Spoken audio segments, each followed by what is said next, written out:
Καλές γιορτές και καλά Χριστούγεννα.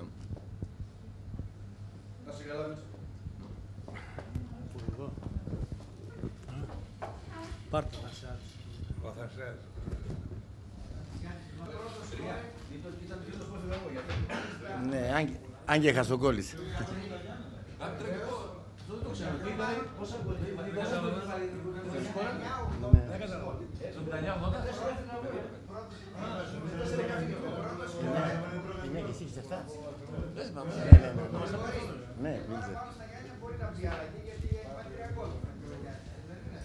Καταρχάς και εγώ προκαταβολικά να ευχηθώ καλές γιορτές, υγεία πάνω απ' όλα σε όλους τους φίλους και στις οικογένειές τους. Συγκινητικές στιγμές. Τι να πρωτοθυμηθείς. Θα εξωτερήσω ορισμένα γεγονότα για να δείξω ότι αυτή η ομάδα που λέγεται Δόξα Δράμας ήταν, είναι και θα είναι για το Πανελλήνιο το κάτι άλλο. Είχα περάσει στη φυσικομαθηματική σχολή και είπαν οι πρωτοετής φοιτητές να έρθουν να δηλώσουν σε ποια ομάδα παίζουν. Ήταν μια παλιοσυρά εκεί πέρα. Αυτοί οι αιωνόβιοι φοιτητές που λέμε. Έφτιανε κουμάντο τότε.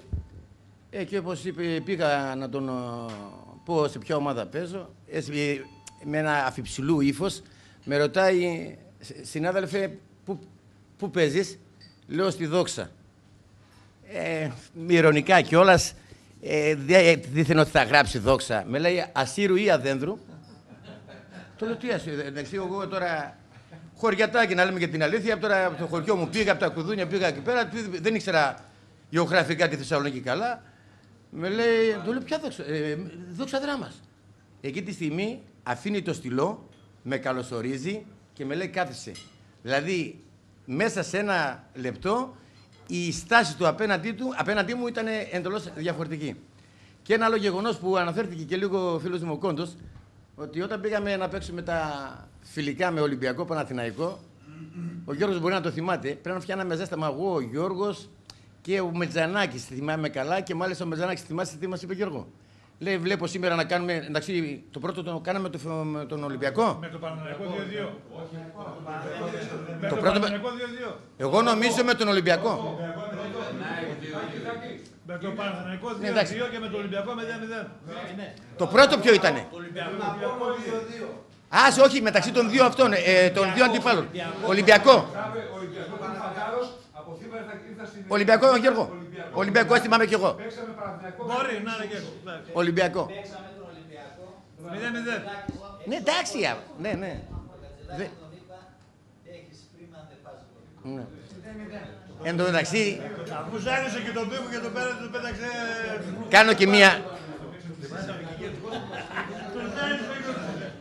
κάνω και μία παρένθεση εδώ πέρα, έτσι,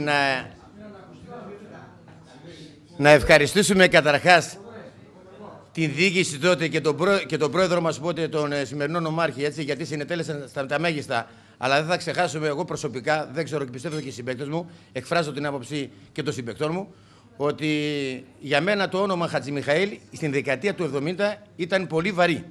Ήταν δηλαδή, εγώ πιστεύω, τους καλύτερους προπονητές της δεκαετίας του 70 δηλαδή. Αν ο άνθρωπος αυτός μετά συνέχισε, μπορεί να θα είναι και ψηλά. Δεν ξέρω γιατί σταμάτησε. Άφησε τότε, στη Δόξα άφησε για μας μια υπογραφή καλή δηλαδή. Άφησε δηλαδή ο άνθρωπος την μελάνη του για μένα. Και μετά ήρθε ο κύριος Μάρκοβιτς, ήρθε ο κύριος Ιλσεφ. Αλλά οφείλουμε και στις εκάστοτε διοικήσεις που συνετέλεσαν στην επάνωδο της Δόξης, στην Αθηνική, εκείνη τη χρονιά ήταν ο σημερινός νομάρχης. Όταν μάλιστα μας έκλεισε και τα δύο φιλικά, Πρόεδρε, συγγνώμη για την έκφραση που θα πω, λέγαμε μεταξύ μας τότε, τρελάθηκε αυτός, δεν μας θέλει κατευθείαν να πάμε να παίξουμε στον Ολυμπιακό και στον Παναθηναϊκό. Αν είναι δυνατόν τώρα. Και όπως αισθανόμασταν εγώ, ο Παμιχαήλ και ο Μετζανάκης, λέω Μετζανάκης, Νίκο, σήμερα βλέπω καμιά ισοπαλία και δείχνει την παλάμη του, ότι θα φάμε καμιά 5 γκολ. Τελικά περνάει ο χρόνος, 0-0-0-0, πήραμε τα πάνω μας. Αυτές είναι οι ομάδες της Αλφαθηνικής. Μετά πήγαμε στον Παναθηναϊκό και ο φίλος μας ο Πέτρος εκείνη την ημέρα ήταν σε καταπληκτική. Εντάξει, χωρίς να παραγνωρίζουμε ότι όντως είναι καλός ποδοσφαιριστής, ήταν σε καταπληκτική ημέρα και συνετέλεσε εκείνος ο αγώνας, ο φιλικός εκείνος ποδοσφαιρικός αγώνας, να πάρει ο Πέτρος την μεταγραφή. να πάρει μεταγραφή και φυσικά τη χαρήκαμε όλοι και να είμαι ειλικρινής και μετά ακολούθησε και του Γρηγόρη και τη βοήθεια οικονομική των δικών τους, δηλαδή πήραμε εμείς λεφτά γιατί περνούσαμε καλά, όπως λέει και ο Πέτρος. Αυτά είχα να πω. Ευχαριστώ, συγκινητικές στιγμές, ευχαριστώ πάρα πολύ Θόδωρε για την πρόσκληση που μας έκανες, αλλά θα ήθελα να σταθώ και σε σένα γιατί ήσουνα, μπορεί να μην έφτασες δημοσιογραφικά τα ονόματα αυτά, τα μεγάλα, τα αθλητικά, αλλά για μας νομίζω ήσουνα ο δημοσιογράφος, παύλα άνθρωπος, παύλα ηθική. Στο είχα πει και τότε, το λέω και τώρα. Σε ευχαριστώ προσωπικά και σε ευχαριστούμε όλοι και καλές γιορτές πάλι. Εγώ θα ήθελα να πω ότι νιώθω πολύ υπερήφανος που έπαιξα στη Δόξα. Πριν από τη Δόξα έπαιξα σε 2 άλλες ομάδες, αλλά αυτό που συνάντησα στη Δόξα δεν το συνάντησα πουθενά. Απλώς οι παράγοντες της Δόξας θα ήθελα, μια πρόταση θα κάνω, τις μεταγραφές που κάνουνε πρέπει να λένε στους παίκτες που φέρνουν στη Δόξα την ιστορία της Δόξας.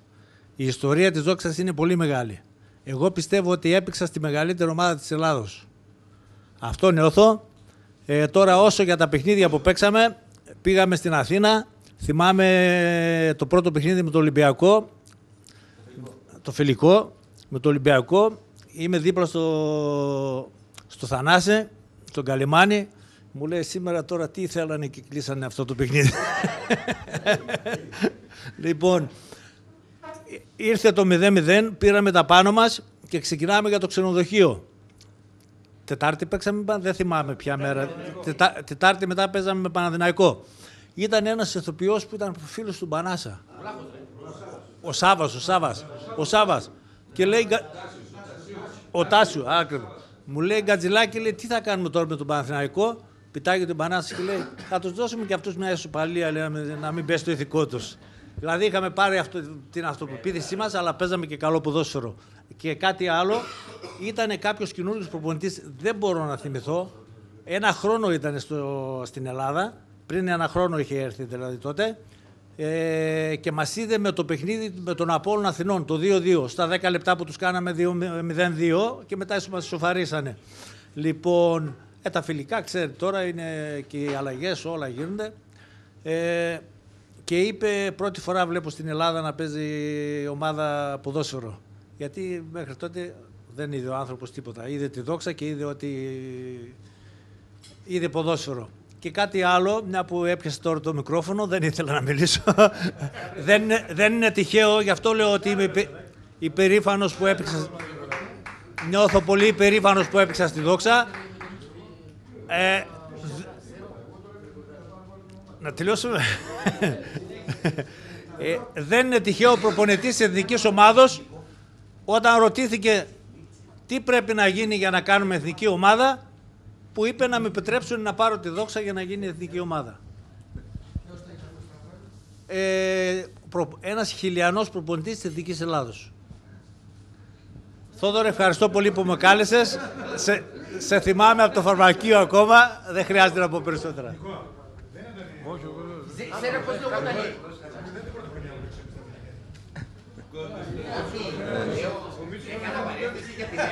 Μπορώ να...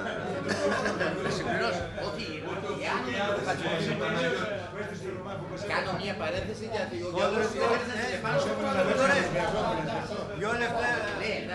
ήταν ευκαιρία να κάνω το ίδιο. Ναι, κάνω παρένθεση ευκαιρία να μιλήσω για το Μιχάλη και για το Ξέρω, Θανάση, ποια ομάδα παίξαμε με Ίξε, ξέρω πώς λογότανε. Μπράβο. Αυτό ακριβώς. Και είπε τότε ο προπονητής τους, αυτή η ομάδα είναι δυνατόν να βγει και τώρα. Το θυμάμαι ναι, έτσι ακριβώς εγώ. Ναι, αυτή η ομάδα βγήκε τώρα, λέει στην Αλφαδνίκια, είναι δυνατόν. Έχετε γραφτήματα από τον Βασιλιάδη. Σε θέλει ιδιαίτερα.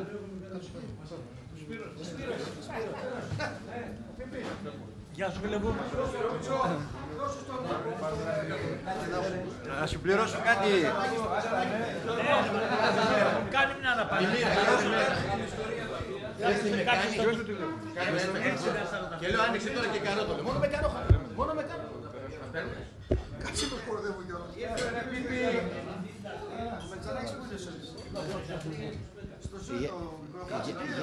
Για να μας πει, να σου πω λίγο να κάνω μια...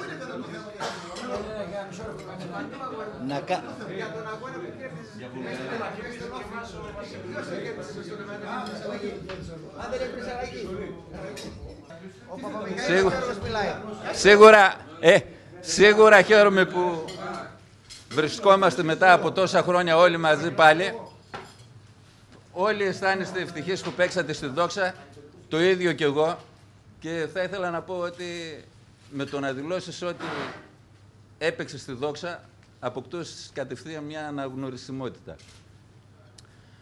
Είστε ευτυχείς που παίξατε στη Δόξα. Είμαι ευτυχής κι εγώ, αλλά λίγο περισσότερο από εσάς, γιατί ευτύχησα να έχω συμπαίκτη το μεγαλύτερο θρύλο του ελληνικού ποδοσφαίρου, το Ντάκη Λουκανίδη. Διότι υπήρξαμε συμπαίκτες στον Άρη. Και μόνο που αναφέρουμε στο όνομα αυτό, ήδη το μικρόφωνο άρχισε να τρέμει στο χέρι μου. Ευχαριστώ πολύ που έχουμε βρεθεί ξανά και θα έδινα και μια ευχή να βρισκόμαστε και άλλες φορές. Ευχαριστώ, γεια. Δεν θα αναφερθώ σε περιστατικά της ποδοσφαιρικής μας σταδιοδρομίας. Ένα. Τι να πω, ρε παιδιά. Θα πω μόνο... Τον Ιαννίνο τον κόλ που είχες βάλει που τον ρώχναμε το πούλμαν μέσα στα γόνια. Το θυμάσαι? Τι να πω, ρε παιδιά. Το στράζανε με τον Πανιόνι που παρόντησε τα κοκόρια και μας πέσα. Όχι, θα πω, ρε παιδιά, για ένα παιχνίδι παλεμάχων. Γιατί ήδη είμαστε παλέμαχοι. Έτυχε να είμαι εδώ και παίζαν οι παλέμαχοι της Δόξης στον Άγιο Αθανάσιο. Έφυγε τώρα και μπήκα πιο μπροστά από όλους στα αποδυτήρια και πήρα τη φανέλα με το νούμερο 10. Και βγήκα, έφυγα. Και έφυγα. Εν τω μεταξύ, μπήκε η ομάδα μέσα και κάποιος από τους συμπαίκτες άρχισε να ψάχνει τα νούμερα. Κάνας τάτζαλες. Εγώ δεν ανέφερα όνομα. Ας όψετε ο Σούλης. Οπότε κάποια στιγμή ακούω μέσα από τα αποδυτήρια κάποιον, ρε εσείς, μήπως ήρθε ο Παπαμιχαήλ εδώ. Αυτά. Ορίστε, δεν έχω να πω τίποτα. Το 0-1 μέσα στα Γιάννηνα που είπε ο Μάρκοβιτς, εσύ θα πάρεις το λιγόρι, δεν κάνεις ένα άλλο και λέει ο Σούλης να πείσετε τους όλους. Ο Σούλης. Στον Όφη να μας πει. Δώσε ένα γρηγόρι σκοστόκος, δεν μίλησαν. Να μας πει για τον Όφη.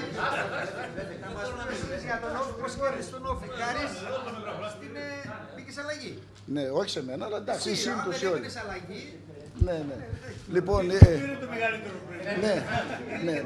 Λοιπόν, αν θυμάστε, τότε ήταν μια εποχή, μια τετράδες πληρωνόμασταν σε πρίμα. Και είχαμε μια ρέντα μεγάλη. Μπράβο, είχαμε μια ρέντα μεγάλη. Τότε είχαμε προπονητή του Χατζημιχαήλ. Εγώ ήμουνα 16 βασικός, αλλά για μέσα χλωμό. Εν πάση περιπτώσει, παίζουμε τώρα στον Όφη, χάνουμε 1-0. Το θυμάστε, δεν ξέρω αν το θυμάστε. Χάνουμε 1-0 μέχρι το 84. Το 80, εν πάση περιπτώσει. Το 80. Στο 82 με λέει ο Χατζημιχαήλ, σήκω, λέει, για ζέσταμα. Λέω, αυτός με δουλεύει, λέω. Εν πάση περιπτώσει, σηκώνομαι εγώ. Τι να κάνω, κάθομαι εκεί δίπλα στον πάγκο του δικού μου, ξέρω αν θυμάστε εκεί στα κάγκελα με αυτό. Κάνω διατατικές, με φωνάζουν από πάνω. Τι παίρνεις να κάνεις, ξέρω εγώ, εσύ, ξέρω εγώ. Εγώ χαβαλέ. Κάποιος με λέει, μπες μέσα. Να ξέρω τι σκοπό είχες. Ναι, μπες μέσα, με λέει. Μπαίνω μέσα. Λοιπόν, μπαίνω μέσα εγώ, κάθομαι στόπερ, γίνεται μια πρόθεση. Όχι. Γίνεται μια πρόθεση. Κάποιος πήγε μπροστά, αλλά γίνεται δηλαδή να είχαμε να λέγαμε. Γίνεται ένα φάουλ. Εσύ το βάρεις ή ο Βουσέκοβιτς? τώρα έγινε σέντρα, έκανε από δεξιά, πρώτο αυτή αμυντική και το έκανα εγώ το 1-1. Γίνεται το 1-1 στο 87, στο 85. Και στο τέλος του αγώνα